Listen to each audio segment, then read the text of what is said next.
안녕하십니까? 인생의 복잡한 문제들을 말씀으로 단칼에 해결해주는 김종근 목사의 쾌도 남마입니다.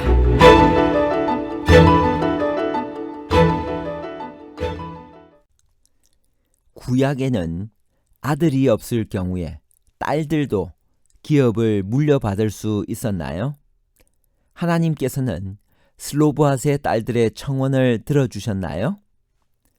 슬로브핫의 딸들의 청혼을 받아들인 것은 여권 신장의 차원인가요? 아니면 모든 가정이 기업을 보존하기를 원하시는 하나님의 뜻을 반영한 것인가요? 여권 신장과 기업 보존에 관한 복잡한 문제를 하나님 말씀의 가르침으로 명쾌하게 해결해 드리겠습니다. 민수기 27장의 전반부는 하나님께서 슬로브핫의 딸들의 청혼을 들어주시어 아들이 없을 경우에는 딸들도 기업을 물려받을 수 있도록 허락하신 내용입니다. 그렇게 허락하신 배경은 무엇일까요? 민수기 27장 1절부터 있는 말씀입니다. 요셉의 아들 므낫세 가족의 므낫세의 현손 마길의 증손 길르앗의 손자 헤벨의 아들 슬로브핫의 딸들이 나아왔으니 그 딸들의 이름은 밀라와 노아와 호글라와 밀가와 디르사라. 그들이 회막문에서 모세와 제사장 엘르아살과 족장들과 온 회중 앞에 서서 가로되 우리 아버지가 광야에서 죽었으나 여호와를 거스려 모인 고라의 무리에 들지 아니하고 자기 죄에 죽었고 아들이 없나이다. 어찌하여 아들이 없다고 우리 아버지의 이름이 그 가족 중에서 삭제되리이까? 우리 아버지의 형제 중에서 우리에게 기업을 주소서 하매.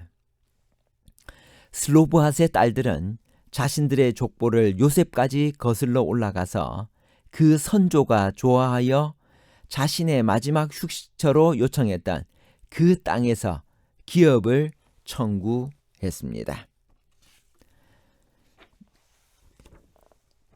이 딸들은 적법한 자녀들이었기 때문에 기업의 일부가 저들에게 주어져야 한다고 생각하였다.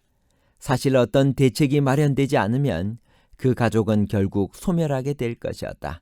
설사 그들이 결혼하여 가족의 이름을 이어갈 아들들을 낳는다 할지라도 그 아들들에게 물려줄 재산이 없었기 때문이다. 화이주석 민수기 27장 3절입니다. 후일 그들 중에 한 사람의 이름이 약속의 땅의 한 지명으로 불리는 것으로 봐서 저들이 당당히 가나안에서 기업을 얻었음이 분명합니다.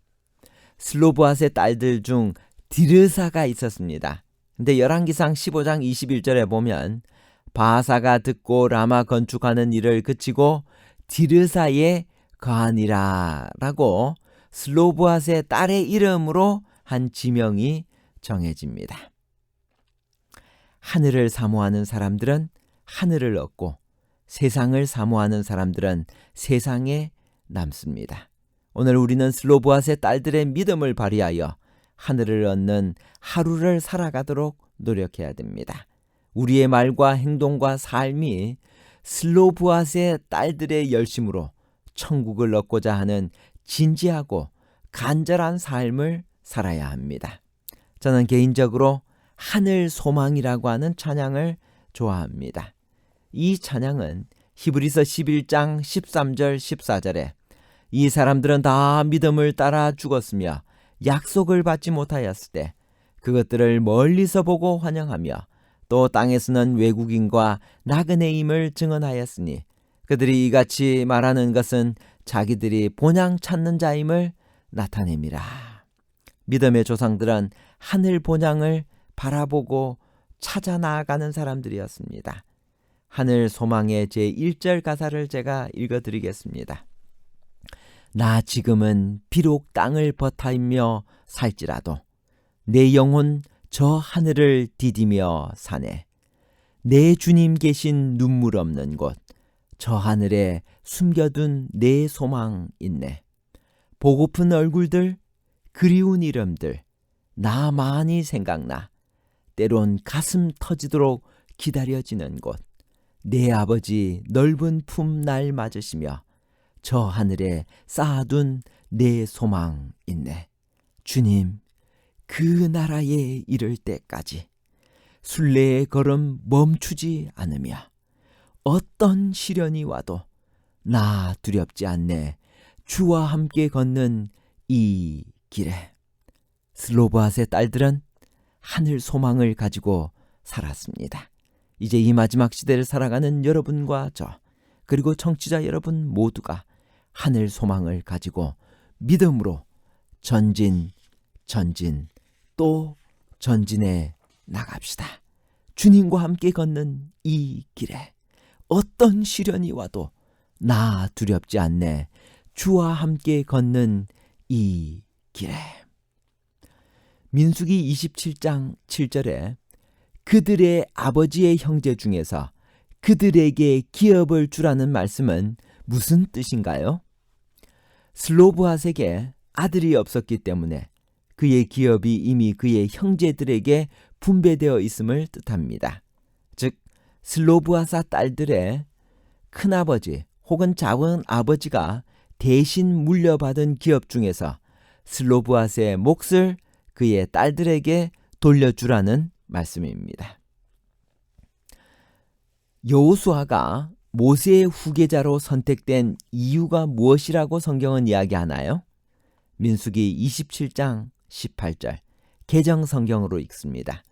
여호와께서 모세에게 이르시되 눈의 아들 여호수아는 그 안에 영이 머무는 자니 너는 데려다가 그에게 안수하고, 개역 성경에는 여호와의 신에 감동된 자라라고 표현합니다.